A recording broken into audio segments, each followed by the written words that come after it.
Hello everyone, welcome to civil step teaching exam and warm welcome to today's class. तो आज हम लोग करने वाले हैं एचपी टैट का जो एग्ज़ाम पेपर हुआ है 17 नवंबर को, उसकी आंसर की हम लोग क्वेश्चन पेपर को सॉल्व करेंगे और स्टार्टिंग से लेके एंडिंग तक आपको देखना है एवरीवन। तो अगर आपने अभी तक सिविल स्टैप टीचिंग एग्जाम को सब्सक्राइब नहीं किया है then do subscribe our channel और सेशन को लाइक करके ही क्लास से बाहर जाना है, ठीक है। So let's start our class everyone. और ये क्लास इसलिए भी इम्पॉर्टेंट है क्योंकि अभी नॉन मेडिकल का एग्ज़ाम होना बचा है, तो हो सकता है कि यहाँ से क्वेश्चन रिपीट हो या सेम कंसेप्ट के क्वेश्चन आपसे पूछे जाए। सो एचपी टैट का एग्ज़ाम आपने देना है नॉन मेडिकल का, तो उसके लिए भी ये क्लास बहुत इंपॉर्टेंट है, ठीक है। और अभी आप सेल्फ एनालिसिस कर सकते हैं कौन से आंसर सही हुए हैं, कौन से आंसर गलत, तो पता चल जाएगा कि हाँ टैट क्लियर होना है या नहीं होना है, ठीक है। So let's start the class. Before starting the class everyone, HP TGT commission और पीजीटी और डीएसएसपी की अगर आप प्रिपरेशन कर रहे हैं तो आप ऑनलाइन और ऑफलाइन कोर्स अवेल कर सकते हैं from the civil step Himachal connected app से, जो कि आपको गूगल प्ले स्टोर पे मिल जाएगी, ठीक है। और इन कोर्सेज के जो फीचर्स हैं हमारे, that these are the prime features, ठीक है। So now let's start the class. The question number first, जो पहला क्वेश्चन पूछा गया एग्जाम पेपर में, that is renewable natural resource is, यानी कि ऐसे नेचुरल सोर्स जो कि दोबारा से बनाए जा सकते हैं, रिन्यूएबल हैं। एयर, पेट्रोलियम, कोल और एलपीजी। यानी कि एयर, पेट्रोलियम, कोल और एलपीजी, इन चारों में से which one is the correct answer? And the correct answer everyone, I know that सबने ठीक किया है, air. Air is the absolutely correct answer कि एयर जो है वो रिन्यूएबल है, उसको दोबारा हम बना सकते हैं। रिन्यूएबल नेचुरल सोर्स क्या होते हैं? नेचुरल सोर्स जो कि can replenish itself over time and is not depleted when use, यानी अगर आप इसे यूज़ कर रहे हो तो इसके ख़त्म होने के चांसेस नहीं होते, है ना। अगर लिमिटेड नेचुरल सोर्स हैं तो उनके ख़त्म होने के चांसेस होते हैं, जबकि जो रिन्यूएबल हैं दोबारा से वो यूज़ किया जा सकता है, बन सकता है, दोबारा बन सकता है, तो वो होता है हमारा आंसर है air. Sunlight, water, wind, trees, biomass, these are the other example of the renewable energy sources, ठीक है। Okay, so the next question everyone on your screen, which product is not obtain from coal? Coal से कौन सा product आप obtain नहीं कर सकते हैं? तो पहला ऑप्शन है कोक, सेकेंड ऑप्शन आपको दिया है पेट्रोलियम, थर्ड ऑप्शन है कोल तार, फोर्थ ऑप्शन है कोल गैस। यानी इन चारों में से कौन सा ऐसा प्रोडक्ट है जो जब आप कोल की माइनिंग करते हैं या कोल की प्रोसेसिंग करते हैं तब आपको इनमें से कौन सा नहीं मिलता है, ठीक है। तीन तो मिलेंगे, एक ही नहीं मिल रहा है। Yes, so the correct answer of this question everyone, option number B, petroleum. Petroleum is not the by product of the coal processing. Coke, coal tar, coal gas, ये तीनों हमें मिलेंगे लेकिन पेट्रोलियम नहीं मिलेगा। So the correct answer is option number B. Okay, जो coke है, coal gas है, कोलतार है, these are the products of the coal processing, ठीक है। करेक्ट है सबका? चलिए बढ़िया। सो the next question everyone, question number third, which of the following has lowest ignition temperature? चार ऑप्शन आपको दिए गए एवरीवन, वुड, कैंडल, गैसोलीन और कैरोसिन ऑयल। इन चारों में से आपको बताना है कि किसका इग्निशन टेम्परेचर सबसे कम है। ओके, तो द करेक्ट आंसर, कौन सा आंसर करेक्ट है? आप लोगों ने कौन सा किया है? Option number D, kerosene oil is the correct answer. देख लेते हैं, कैरोसिन जो होता है जिसे हम पैराफिन भी बोलते हैं बच्चों, इसका इग्निशन टेम्परेचर सबसे कम होता है, that is 37 to 65 degree Celsius. ये एक कम्बशेबल हाइड्रोकार्बन होता है, इसका मतलब जब आप इसे जलाओगे तो इसमें बहुत अमाउंट ऑफ एनर्जी बाहर निकलती है जिसे हम यूज़ करते हैं एज द फ्यूल, लेकिन इसका इग्निशन टेम्परेचर है सबसे कम। चलिए next question, question number 4, which of the following procedure use to prevent iron from rusting? Options देखिए एवरीवन, ऑप्शंस आपको दिखाई दे रहे हैं। Option number A, electrical combination, B metallurgy, C electroplating और D electro refining. So the correct answer जो आप लोगों ने सबने किया है that option number C electroplating. अब हो सकता है कि काफ़ी स्टूडेंट्स को लग रहा हो गैल्वेनाइजेशन नहीं दिया है, because that is the common method जो हम पढ़ते हैं, but electroplating is also use to prevent iron from rusting, यानी हमें जो लोहा है उसको जंग लगने से बचाने के लिए हम लोग इलेक्ट्रोप्लेटिंग यूज़ करते हैं। सो इलेक्ट्रोप्लेटिंग में होता क्या है कि जिस भी मेटल की हमें इलेक्ट्रोप्लेटिंग करनी है, हम इलेक्ट्रिसिटी का यूज़ करके कोटिंग करते हैं उसके ऊपर दूसरे मेटल की जो कि नॉन रिएक्टिव है, ठीक है। वो रिएक्शन करके एक ऑक्साइड लेयर बना लेगा जिससे हमारा आयरन बचा रहता है, ठीक है। इसे बोलते हैं इलेक्ट्रोप्लेटिंग। Very good. चलिए next question number 5, which compound changes litmus solution into blue. तो विच कंपाउंड, तो ऑप्शंस आपको गिवन है everyone, metallic oxide, sulphur oxide, carbon oxide, none of these.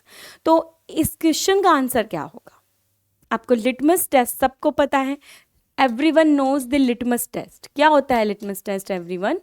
कि अगर रेड लिटमस को ब्लू में कन्वर्ट अगर कोई सब्सटेंस करता है तो वो होता है बेस, अगर ब्लू को रेड में कन्वर्ट कर रहा है तो वो होता है एसिड। तो आपको बच्चों यहाँ पे पता करना है कि इनमें से कौन से बेसिक ऑक्साइड्स है, क्योंकि सारे ऑक्साइड्स गिवन है। आप जानते हैं कि अगर मेटल के साथ ऑक्सीजन रिएक्ट करता है तो मेटेलिक ऑक्साइड बनाएगा। कौन से बनाएगा? मेटेलिक। और ये जो मेटेलिक होते हैं these are basic in the nature. जो एस ब्लॉक एलिमेंट्स होते हैं, है ना, एस ब्लॉक एलिमेंट्स हैं, दो ग्रुप होते हैं, दोनों के दोनों बेसिक ऑक्साइड बनाते हैं। और जो नॉन मेटल होते हैं, जैसे कि यहाँ पे गिवन है सल्फर और कार्बन, सल्फर और कार्बन दोनों नॉन मेटल हैं। नॉन मेटल ऑक्सीजन के साथ रिएक्ट करेगा तो एसिडिक ऑक्साइड बनाएगा। कौन से ऑक्साइड बनाएगा बच्चों? एसिडिक। एसिडिक टर्न करेगा ब्लू को रेड में, जबकि बेस टर्न करेगा रेड को ब्लू में। So our correct answer is option number A. Clear? ठीक है, आई होप आप लोग को इस क्वेश्चन का आंसर क्लियर हो गया। So option number A is the correct answer. चलिए next, which non metal is liquid at ordinary room temperature everyone? very very easy questions and so many times repeated questions. I think in almost every TET paper ये questions पूछा जाता है कि कौन सा metal पूछते हैं या नॉन मेटल पूछते हैं। तो कौन सा नॉन मेटल है बच्चों जो कि लिक्विड होता है, लिक्विड स्टेट में होता है एट द रूम टेम्परेचर? आप जानते हैं ऑप्शन नंबर सी, यानी कि bromine is the correct answer. अब इसमें आप ये भी याद रखिए कि कौन सा मेटल होता है, दैट इज मरकरी। मरकरी जो है ये एक मेटल है, ये भी लिक्विड स्टेट में पाया जाता है एट द रूम टेम्परेचर। सो हो सकता है कि नॉन मेडिकल एग्जाम में आपसे मेटल का पूछ ले, ठीक है। तो आंसर है हमारा option number C. Next, spinneret is used for. Spinneret is used for, अब ये एक डिवाइस होती है जिसका यूज आप किस में करते हैं? तो ऑप्शंस आपको गिवन है, ब्लीचिंग में, डाइंग में, रेयॉन में, making fibre. So the correct answer is option number D everyone, making fibre. यानी कि हमें जो फाइबर बनाना है, फाइबर से क्या बनेगा? फाइबर से क्लोथ्स बनेंगे, कपड़े बनेंगे। तो टेक्सटाइल इंडस्ट्री के अंदर स्पिनरेट एक डिवाइस होती है जिससे फाइबर बनाए जाते हैं, ठीक है। That is this kind of device होती है जो छोटे छोटे होल या स्लिट से बनती है जिससे कि फाइबर्स बाहर निकलते हैं, थ्रेड लाइक स्ट्रक्चर, ठीक है। सो correct answer is option number D. All right. Now question number 8 everyone, which is a biodegradable material? Biodegradable material वो material होते हैं जो कि हमारे नेचर के अंदर persistent नहीं होते हैं और easily degrade हो सकते हैं by the microorganism और अपने आप, ठीक है। तो ऐसे biodegradable जो material होते हैं बेसिकली ये plants से बने होते हैं, है ना। तो करेक्ट आंसर क्या है? हमको ऑप्शंस गिवन है, metal, plastic, paper, none of these. So the correct answer is, everyone knows, right? Yes, absolutely correct. Option number C, बिल्कुल सही। Option number C is the correct answer everyone, ठीक है। जो paper होता है जो कि हमें बेसिकली प्लांट से ही मिल रहा है वो नेचर में इजीली डिग्रेड हो जाएगा, नेचर में पड़ा नहीं रहेगा उसको, यानी कि उसको वो गल के अपने आप खत्म हो जाएगा। जबकि मेटल और प्लास्टिक जो होते हैं दीज आर दी, इनको ये डिग्रेडेबल नहीं होते, बायोडिग्रेडेबल नहीं होते। ये नेचर के अंदर ऐसे कि ऐसे उसी कंडीशन में पड़े रहेंगे चाहे कितने भी साल हो जाएं। इसीलिए प्लास्टिक को बैन किया जा रहा है, मेटल के भी अल्टरनेटिव ढूंढे जा रहे हैं, ठीक है, ताकि उनका डिस्पोज अच्छे से हो जाए, ठीक है, नेचर में कोई भी हार्म ना आए. So correct answer is option number C. Next question everyone. The dark zone of the candle flame. जो कैंडल होती है, this is a candle, इसकी जो फ्लेम होती है, इसकी डार्क जोन कौन सी है? तो अगर आपको पता है, इसमें 3 लेयर होती हैं, outer layer, middle layer and inner layer, हमें पता है. तो यहाँ पर जो आउटर और मिडिल लेयर होती है बच्चों, ये तो लाइट वाली लेयर पार्ट होता है, और ये जो इनर वाला होता है दैट इज डार्क पार्ट, ठीक है. So the correct answer is outer zone of complete combustion. एक ऑप्शन ये दिया है, zone of the partial combustion, और सही है इनर जोन, यानी option number C. Option number C, inner zone of the candle flame is the correct answer, because वो dark होती है, ब्लैक कलर की वैक्स थ्रेड के रूप में जलती रहती है, लेकिन वो डार्क होती है दिखने में. हमें जो बाहर की लेयर है फ्लेम की, वो ही लाइटनेस फॉर्म में दिखाई देती है. चलिए, very good. So correct answer is option number C, ठीक है. Now question number 10. What name is given to the gradual increase of Earth's temperature? Now again very easy question from environmental chemistry कि हाँ, ये जो process है जिसमें हमारी अर्थ का टेम्परेचर लगातार बढ़ रहा है, इस प्रोसेस को क्या कहते हैं? तो यू नो दिस कि global warming. Option number C is the correct answer. Global warming क्या होती है कि जब हमारी जो अर्थ जिसपे हम रहते हैं उसका टेम्परेचर जब लगातार बढ़ रहा है, तो उसे हम कहते हैं ग्लोबल वार्मिंग. और इसका रिजल्ट होता है बच्चों कि जो ग्लेशियर है वो मेल्ट हो रहे हैं, जो आइस है वो मेल्ट हो रही है, तो सुनामी ज़्यादा आएगी. और ग्लेशियर के पास वाले जो एरियाज़ हैं जहाँ पे लोग रहते हैं, ऐसे आइलैंड, उनके डूबने का खतरा भी बढ़ जाता है. So the correct answer of this question is option number C. चलिए, आई होप दैट मुझे पता है सब लोगों ने इसका बहुत ही सही आंसर किया है, because very easy question. Next पे चलते हैं. The most abundant element found in the earth crust is. Yes, again very easy questions, और आप लोग जानते हैं the correct answer is yes, बिल्कुल सही, ऑप्शन नंबर सी, ऑक्सीजन. आपको गिवन है carbon, nitrogen, silicon and oxygen. तो बच्चों, जो ऑक्सीजन होता है that element found in the most abundant form in the earth crust. अर्थ का जो क्रस्ट है उसके अंदर सबसे ज़्यादा पाया जाने वाला एलिमेंट है ऑक्सीजन, ठीक है. चलिए, ये फैक्ट बेस्ड क्वेश्चन है, हमारी जो पीरियोडिक टेबल होती है उसके अंदर से आने वाला ये क्वेश्चन है. Next, atomic mass of an atom equals to.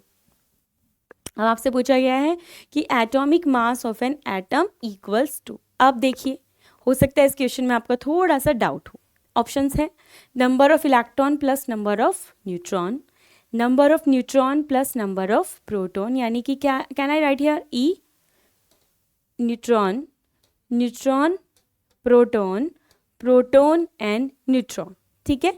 तो बेसिकली अगर हम देखें तो इस क्वेश्चन में एटॉमिक मास पूछा है बच्चों. क्या पूछा है? Atomic mass. और हम जानते हैं कि जो एटॉमिक 3 चीज़ें होती है, 3 चीज़ें होती हैं. पहले मैं आपको बता दूं, the correct answer is option number B, number of neutron plus number of proton. अब इसका सही आंसर कैसे है देखिए. हम जानते हैं that atomic number Z is equals to number of proton is equals to number of electron in the case of neutral atom, ठीक है. फिर होता है मास नंबर बच्चों. मास नंबर क्या होता है? ए. मास नंबर का फॉर्मूला होता है ए, और ये होता है neutron plus proton, number of neutron plus number of proton. अब एक है एटॉमिक मास. एटॉमिक मास जो होता है इसके अंदर इन्वॉल्व होता है न्यूट्रॉन भी है, प्रोटॉन भी है, plus electron, number of neutron plus number of proton plus number of electron. But यहाँ पर जो मास की अगर हम बात करते हैं तो इलेक्ट्रॉन का मास सबसे कम होता है, नेग्लिजिबल होता है. तो मोर एक्यूरेट आंसर की तरफ हम जाएंगे तो हमारा आंसर हो जाएगा B, number of neutron plus number of proton. A गलत हो जाएगा क्योंकि इसने नंबर ऑफ प्रोटॉन हटा दिया, जबकि जो मास है, पूरे एटम का जो मास है, आप जानते हैं न्यूक्लियस में होता है. और होता क्या है न्यूक्लियस के अंदर? जो न्यूक्लियस है, कहाँ गए यहाँ पे, जो न्यूक्लियस है बच्चों एटम के अंदर, इसके अंदर कौन प्रेजेंट होता है? Neutron plus proton. जिसे हम न्यूक्लियॉन भी कहते हैं। ठीक है, तो हम जानते हैं कि पूरे एटम का जो मास है वो सेंटर में स्टेरलाइज है और इसमें होते हैं neutron plus proton, so the atomic mass is the neutron plus proton. ठीक है, चलिए next question, with the increase of pressure the boiling point of water, with the increase of pressure, अगर आप प्रेशर इंक्रीज करते हैं बच्चों तो boiling point पे क्या फर्क पड़ेगा, मतलब बॉइलिंग पॉइंट यानी कि टेम्परेचर की बात हो रही है। सो ऑप्शंस आपको दिए गए हैं, A increases, B decreases, remain unchange, none of these. So the correct answer is option number A, बढ़ता है। यानी कि जब आप प्रेशर बढ़ाएंगे, है ना, प्रेशर बढ़ा रहे हैं तो वॉल्यूम कांस्टेंट होगा, तो प्रेशर बढ़ाने पर the boiling point of water क्या पड़ेगा, बढ़ेगा। कैसे, जब हम प्रेशर को बढ़ाते हैं तो the molecules in a liquid are force close together, तो जो मॉलिक्यूल हैं वो पास पास आएंगे, जब वो पास पास आएंगे तो उनको मोर एनर्जी चाहिए फॉर दी एक्स्ट्रा फोर्स, जो एक्स्ट्रा फोर्स लग रही है उसके लिए उनको और ज़्यादा एनर्जी की रिक्वायरमेंट है, तो जो टेम्परेचर है वो बढ़ जाएगा। ठीक है, this result in a higher boiling point. ठीक है, okay everyone. Next question, artificial silk is made from, artificial silk है वो किससे मिलके बनाया जाता है? आपको ऑप्शंस गिवन है, प्रोटीन, कार्बोहाइड्रेट, एडिपिक एसिड और cellulose. Again very easy question. तो आर्टिफिशियल सिल्क बोलते भी है ना हम किसको, cellulose. Yes, the correct answer is option number D, cellulose is the correct answer. Cellulose से ही हम आर्टिफिशियल सिल्क को बनाते हैं। ठीक है, चलिए next question, which of the following component is also called as black gold? Options देखिए everyone, कौन से ऑप्शंस आपको दिए गए हैं, bitumen, diesel, petroleum and coal. Black gold किसे बोला जाता है, डीजल को, बिटुमिन को, पेट्रोलियम को या कोल को? Yes, the correct answer is option number C, petroleum.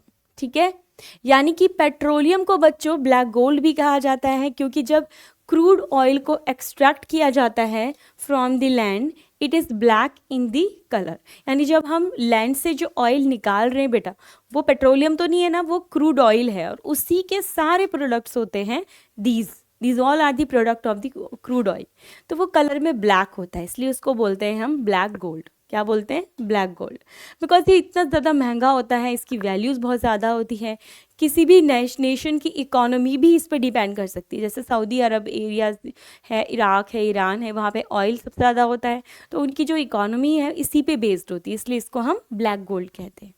चलिए next question, which is the least polluted fuel? आपको 4 ऑप्शंस दिखाई दे रहे हैं, पेट्रोल, कोल, कैरोसिन और सीएनजी। सीएनजी यानी कंप्रेस्ड नेचुरल गैस। इन चारों में से वो फ्यूल आपको बताना है जो सबसे कम पॉल्यूटेड होता है, सबसे कम पॉल्यूटेड एवरीवन।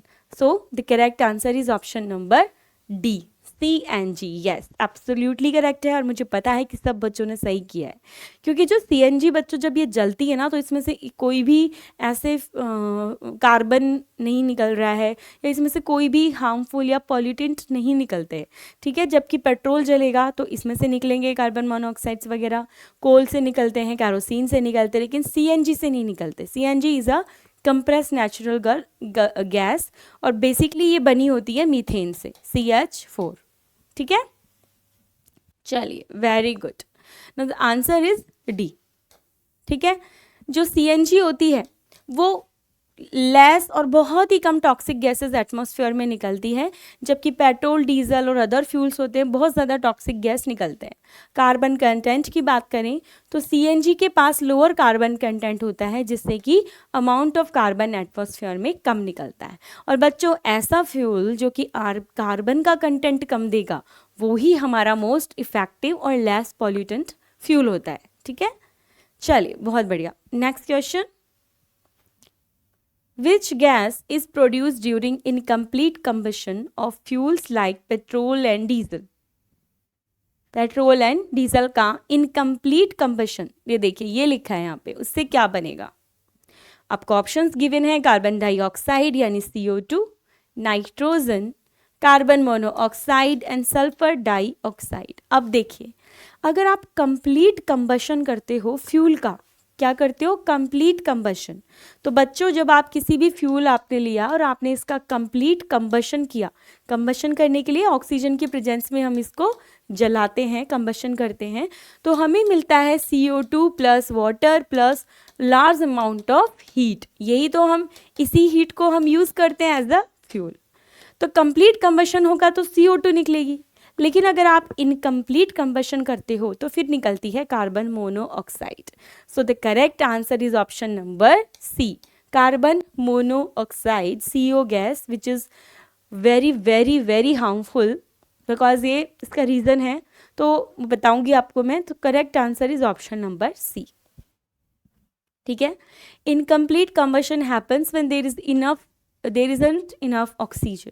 अगर ऑक्सीजन इनफ नहीं है तो क्या हो जाएगा, इनकम्प्लीट कंबशन हो जाएगा। इस प्रोसेस से कार्बन मोनोऑक्साइड निकलती है, जो एक पॉइजनस, ऑर्डरनेस और वेरी हार्मफुल गैस है। ये क्या करती है, जब हम कार्बन ऑक्साइड को इनहेल कर लेते हैं ऑक्सीजन की जगह, तो ये कार्बन ऑक्साइड इनहेल करते हैं, हमारे ब्लड में जाती है ऑक्सी, और हमारे ब्लड में जो हीमोग्लोबिन होता है उसके साथ बाइंड हो जाती है। अब आप जानते हो हमारे ब्लड में प्रेजेंट होता है हीमोग्लोबिन, इसका काम है ऑक्सीजन को ट्रांसपोर्ट करना पूरे बॉडी में। अब इसके साथ ऑक्सीजन चिपकनी चाहिए, लेकिन ऑक्सीजन की जगह कौन चिपक गया है बच्चों, CO।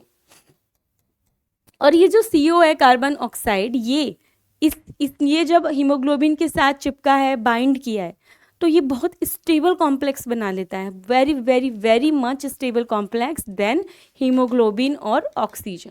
ठीक है, तो ये जब हो जाएगा तो आप सोचिए हमारे टिश्यूज़ में, हमारी बॉडी में, बॉडी पार्ट्स में ऑक्सीजन नहीं पहुंचेगी। ऑक्सीजन नहीं पहुंचेगी तो अल्टीमेट हम लोग सफ़र करके the ultimate result in the death. ठीक है, तो दैट इज़ द रीज़न कि बहुत ज़्यादा पॉइजनस इसको माना जाता है। Next question on your screen everyone, refrigerators, air conditioners, aerosol sprays have pollutant, यानी कि इनके अंदर कौन सा पॉल्यूटेंट प्रेजेंट होता है, बताइए। Options you can see CFC, CCF, FCC, none of the above. ठीक है, and the correct answer is option number A, CFC, यानी क्लोरोफ्लोरोकार्बन।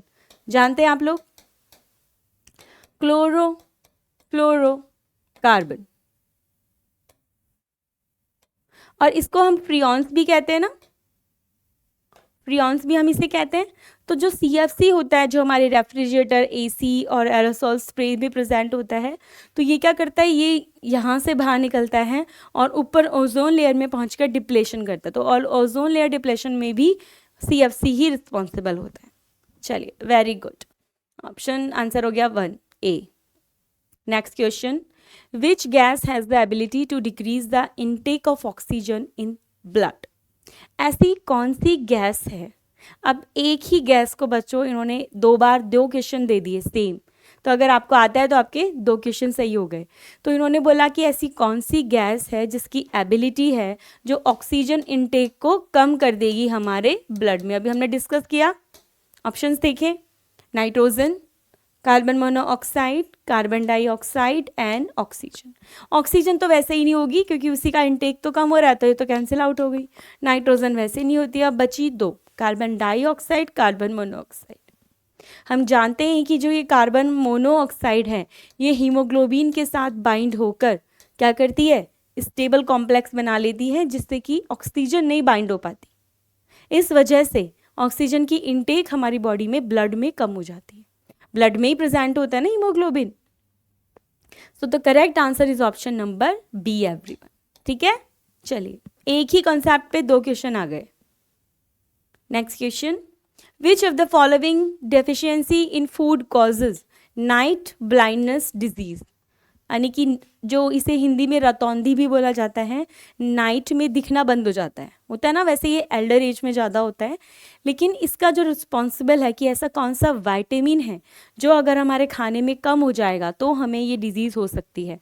ऑप्शंस आपको गिवन है बच्चों, protein, fats, vitamin A, vitamin C, and the correct answer is yes, absolutely correct, vitamin A। C option is the correct answer. Vitamin A की कमी से हमारी body के अंदर जब कमी हो जाएगी तो डायरेक्टली इफेक्ट करता है हमारी आई साइट को और नाइट ब्लाइंडनेस हमें हो सकता है। ठीक है, ओके, बहुत बढ़िया। चलिए, सबने सही किया, very good. Question number next, the number of atoms present in FCC unit cell. ठीक है, अब ये जो सॉलिड स्टेट का इन्होंने एवरीवन क्वेश्चंस पूछे हैं, तो वैसे टैट में सॉलिड स्टेट के क्वेश्चंस नहीं आते, बहुत ही कम आते हैं, लेकिन इन्होंने पूछ लिए हैं। तो यहाँ पर इन्होंने पूछा है बताइए नंबर ऑफ एटम्स कितने हैं एफसीसी में। तो कैसे पता लगाएंगे, तो इसका आंसर आपको ऑप्शन दिए हैं 6, 8, 4 and 12 and the correct answer is option number C यानी कि 4। कैसे होता है देखिए, एफसीसी यूनिट सेल पहले बनानी पड़ेगी हमको, इस तरीके से हम यूनिट सेल बनाते हैं। एफसीसी के अंदर क्या होता है कि जो एटम प्रेजेंट है वो कॉर्नर्स पे भी प्रेजेंट होते हैं as well as at the centre of each face, at the centre of each face. अब किसी भी क्यूब के अंदर अगर आप बोलोगे मैम कितने कॉर्नर्स है, तो 8 कॉर्नर्स होते हैं। तो 8 कॉर्नर्स पर हमारे 8 एटम्स प्रेजेंट, 1 2 3 4 5 6 7 8। अब आप जिस रूम में बैठे हैं बच्चों वो भी एक क्यूब है, आप उसमें देख सकते हो 8 कॉर्नर्स आपको दिखाई देंगे। फिर हम बात करते हैं, कॉर्नर्स हो गए 8 और इनका पार्टिसिपेशन कितना है। आप जानते हैं ये एक यूनिट सेल है, यूनिट सेल के रिपीटेशन से ही एक कंप्लीट क्रिस्टल सेल का फॉर्मेशन होता है। तो इसका जो पार्टिसिपेशन है एक कॉर्नर पर जो एक एटम प्रेजेंट है, ये बच्चों 8 यूनिट सेल में कॉमन होता है, इसलिए इसका पार्टिसिपेशन है 1/8। ठीक है, अब हम फेस की बात करते हैं, तो फेस कितनी होती है क्यूब के अंदर, 6। एवरीवन नोज दिस, 6 फेस होती है, आप खुद भी अपने रूम में देख सकते हो, ऊपर और नीचे 2, सो 1 2 ऊपर और नीचे, लेफ्ट और राइट 4 हो गई, ये 2 1 2 3 4, और कौन सी बची है आगे वाली, फ्रंट एंड बैक। तो 6 फेसेस होती है, फ्रंट एंड बैक। तो हर फेस के सेंटर पे एक एटम प्रेजेंट होता है। तो लगा दे, ये एक फेस आपको दिख रही है, इसका सेंटर हो गया, ये एक फेस आपको दिख रही है, इसका सेंटर हो गया। ठीक है, ये फेस इधर है तो इसका सेंटर हो गया, ये फेस इधर है तो इसका सेंटर हो गया। अब बचा क्या, फ्रंट एंड बैक। तो ये फ्रंट है, इसका सेंटर यहाँ, ये बैक है, इसका सेंटर यहाँ। तो टोटल हो गए 6 एटम्स एवरीवन। कितने हो गए, 6। अब एक फेस 2 यूनिट सेल में कॉमन है, यस और नो। पार्टिसिपेशन देखेंगे ना कि भाई 6 एटम्स प्रेजेंट है, इसका पार्टिसिपेशन कितना है, एक फेस 2 यूनिट सेल में कॉमन है, तो कितना हो गया 1/2। कितना हो गया बच्चों 1/2, तो 6 × 1/2। ओके, और इसका है 1/8 यानी 8 × 1/8। और टोटल पूछ रहा है हमसे, बताओ कितने एटम प्रेजेंट है, तो टोटल कितने हो गए 8 × 1/8 प्लस 6 × 1/2। 8 से 8 कट गया, इससे ये कट गया 3, 3 + 1 = 4। कितने आ गए, 4 is the correct answer, option number C. चलिए next, question number 22 on your screen, what is 4R principle. अभी आपसे पूछा गया है अगेन एनवायरमेंट्स में से 4R प्रिंसिपल क्या होता है। ऑप्शंस क्या हैं,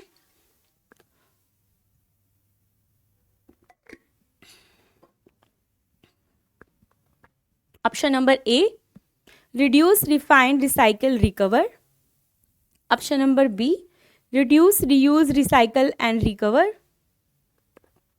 सी regenerate, refined, recycle, recover and D none of these. तो करेक्ट आंसर इज, बताइए, यस, ऑप्शन नंबर बी। यानी जो 4R प्रिंसिपल है ये बच्चों वेस्ट, मतलब जो वेस्ट अगर हो रहा है तो हम उसको दोबारा रिसाइकल कर सकते हैं ना, वेस्ट मैनेजमेंट से बिलोंग करता है। तो इसका जो आंसर है दैट इज, सबसे पहले हम रिड्यूस करते हैं, यानी कि आप चीज़ों को कम से कम यूज़ करिए, यानी कि रिड्यूस कर दीजिए प्रोडक्शन रिड्यूस हो जाएगा तो अपने आप क्या हो जाएगा, एनवायरनमेंट के अंदर वेस्ट निकलना कम हो जाएगा। देन रीयूज़, हम जो भी मटेरियल बना रहे हैं हम उसको रीयूज़ वाले, इसको दोबारा यूज़ कर पाएँ ताकि उसका ज़्यादा से ज़्यादा यूज़ होगा। ठीक है, हमारे सोर्सेज कम यूज़ होंगे। रिसाइकल करें और रिकवर करें। ये 4 आर प्रिंसिपल पे हमारा वेस्ट मैनेजमेंट स्ट्रेटेजी चलती है। Okay, next question, the reaction of sodium with water is, यानी कि बताइए जो सोडियम मेटल होता है, सोडियम क्या है, एक मेटल है, तो ये जो पानी के साथ रिएक्ट करेगा H2O के साथ, तो वो रिएक्शन कैसे होती है, स्लो होती है, फास्ट होती है, इनएक्टिव होती है, समटाइम स्लो समटाइम फास्ट। तो करेक्ट आंसर कौन सा है, यस बिल्कुल सही, फास्ट। सोडियम की रिएक्शन मेटल की, जो सोडियम मेटल है वो पानी के साथ बहुत ज़्यादा फास्ट रिएक्शन देता है, विग्रस रिएक्शन देता है, एक्सोथर्मिक रिएक्शन देता है, ठीक है, इसीलिए हम उसको पानी में बिल्कुल टच नहीं करते, हम उसको ऑयल वगैरह में डिप करके रखते हैं। चलिए next question, which metal don't react with air water and acid, कौन सा मेटल है जो ना पानी से रिएक्ट करता है, ना एसिड से रिएक्ट करता है, और ना ही एयर से रिएक्ट करता है, एयर में भी गैसेस प्रेजेंट है। तो आपको ऑप्शंस गिवन है, प्लैटिनम, मैग्नीशियम, आयरन और सोडियम। यस एवरीवन, अब यहाँ पर आप थोड़ा सा दिमाग लगा सकते हैं अगर आपको आंसर भी नहीं पता। देखो आपको पता है कि ऐसा मेटल जो रिएक्ट ना करे, अब हम जानते हैं कि मेटल की तो टेंडेंसी होती है रिएक्टिविटी की, वो तो रिएक्ट करेगा ही, लेकिन कौन सा मेटल है जो रिएक्ट नहीं कर रहा। तो देखो ये जो मैग्नीशियम और सोडियम है, ये तो बच्चों एस ब्लॉक से बिलोंग करते हैं, है ना, एस ब्लॉक एलिमेंट तो सबसे ज़्यादा रिएक्टिव मेटल होता है, और आयरन है ना, ये डी ब्लॉक से बिलोंग करता है, तो मैग्नीशियम सोडियम तो नहीं हो सकते, बचा आयरन और प्लैटिनम। आयरन भी रिएक्टिव होता है, हमने देखा है कि जंग लग जाती है, जो आयरन होता है अगर मॉइस्चर मिल रहा है, हवा मिल रही है, तो इसकी रस्टिंग हो जाती है, इस पे जंग लग जाती है, इसका मतलब ये भी रिएक्टिव है, रिएक्ट कर लेगा। बचा कौन, प्लैटिनम, बचा कौन, प्लैटिनम। प्लैटिनम, गोल्ड, सिल्वर, ये सब क्या होते हैं, ऐसे मटीरियल ऐसे मेटल होते हैं जो कि अनरिएक्टिव, बहुत कम रिएक्टिव होते हैं, इनर्ट ही मान लो इनको। तो करेक्ट आंसर है बच्चों आपका प्लैटिनम, ऑप्शन नंबर ए, ठीक है, ऑप्शन नंबर ए। तो ऐसे मेटल जैसे सिल्वर है, गोल्ड है, platinum, these are unreactive with water, acid and air, ठीक है। देखो तभी तो हम गोल्ड की ज्वेलरी, सिल्वर की ज्वेलरी पहन पाते हैं, अगर ये रिएक्ट कर रहे होते हैं हवा से, तो ये तो कब के डिग्रेड हो जाते, मेटल खत्म हो जाता, डिस्ट्रॉय हो जाता, ठीक है ना। चलिए option next question, which of the following is flammable substance, इनमें से कौन से हैं जो कि फ्लैमेबल है, यानी कि जिनमें आग लगती है, फ्लैमेबल हो ना, जो जल सकते हैं, ठीक है। तो ऑप्शंस आपको दिख रहे हैं, gasoline, acetylene, methane, all of the above. So the correct answer everyone. तो अगर आप सोच रहे हैं कि मैम गैसोलीन तो फ्यूल है, वो तो जलेगा, फ्लैमेबल है, एसिटाइलिन भी फ्लैमेबल होता है, और मीथेन तो होती ही फ्लैमेबल है, इससे नेचुरल गैस CNG बनी हुई है पूरी। So that option number D is the correct answer, यानी बहुत इजी क्वेश्चन बच्चों इसमें पूछा है, सारे के सारे फ्लैमेबल है, ठीक है, सारे के सारे फ्लैमेबल होते हैं। Next, which of the following is an insulator, चलिए बताइए इनमें से कौन एक इंसुलेटर की तरह काम करता है, pure water, salt water, water containing dilute HCl, water containing potassium iodide. अब कंसेप्ट आपको ढूंढना पड़ेगा। इसने पूछा कि इंसुलेटर है ना, तो इंसुलेटर का मतलब होता है जिसमें इलेक्ट्रिसिटी कंडक्ट नहीं हो। हमें ऐसा एक सॉल्यूशन बताना है यहाँ पर, वाटर तो सब में, पानी तो सब में, यानी H2O तो है, यानी कि ऐसा H2O, ऐसा पानी, ऐसा वाटर जिसकी कंडक्टिसिटी, इलेक्ट्रिसिटी कंडक्ट ना हो। तो ऐसा तब पॉसिबल है जब उसमें कोई आयन ही नहीं होंगे।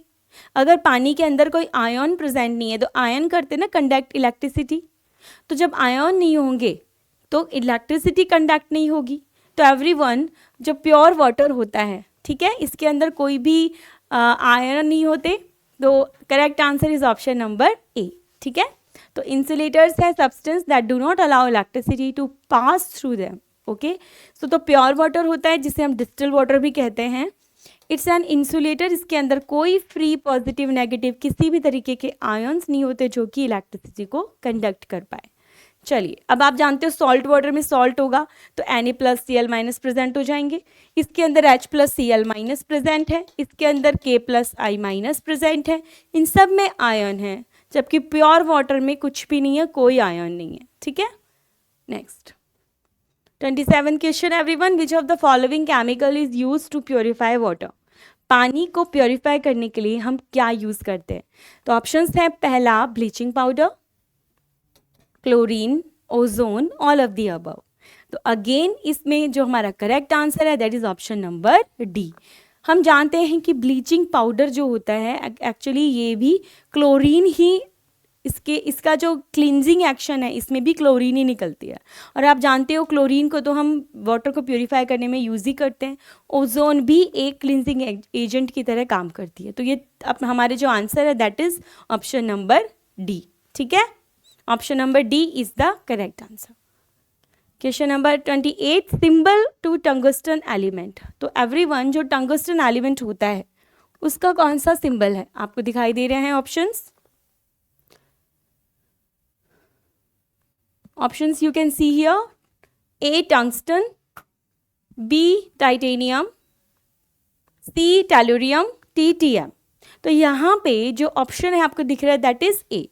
टंगस्टन का जो सिंबल होता है दैट इज W। ठीक है, बोलने में टंगस्टन है, इसका मतलब ये नहीं है कि T से सिंबल स्टार्ट हो रहा है, इसका जो सिंबल स्टार्ट होगा वो होगा W से। चलिए, option number A is the correct answer. Next, which of the following mixture of gases are use in welding of metal. जो एक मेटल को दूसरे मेटल के साथ में जोड़ना है या मेटल को वेल्ड करना है, उसके लिए कौन सी गैसेज हम कॉम्बिनेशन यूज करते हैं? Oxygen plus hydrogen. ऑक्सीजन बच्चों सब में कॉमन है, ऑक्सीजन के साथ हाइड्रोजन यूज करेंगे, ऑक्सीजन के साथ CO2 यूज करेंगे, ऑक्सीजन के साथ मीथेन करेंगे, या ऑक्सीजन के साथ एसिटाइलिन करेंगे। एसिटाइलिन होता है C2H2। तो द करेक्ट आंसर इज, बताइए। यस, बिल्कुल सही, ऑप्शन नंबर डी। यानी कि ऑक्सीजन और एसिटाइलिन जो होता है एवरीवन, इसका जो मिक्सचर है इसको हम ऑक्सी एसिटाइलिन वेल्डिंग में यूज करते हैं, जिसकी फ्लेम का कलर भी पूछा गया था, ब्लू कलर होता है एग्जाम में। ठीक है, एक कॉमन वेल्डिंग प्रोसेस होता है। ओके, चलिए लास्ट क्वेश्चन हमारे पेपर का, विच of the following is thermoplastic.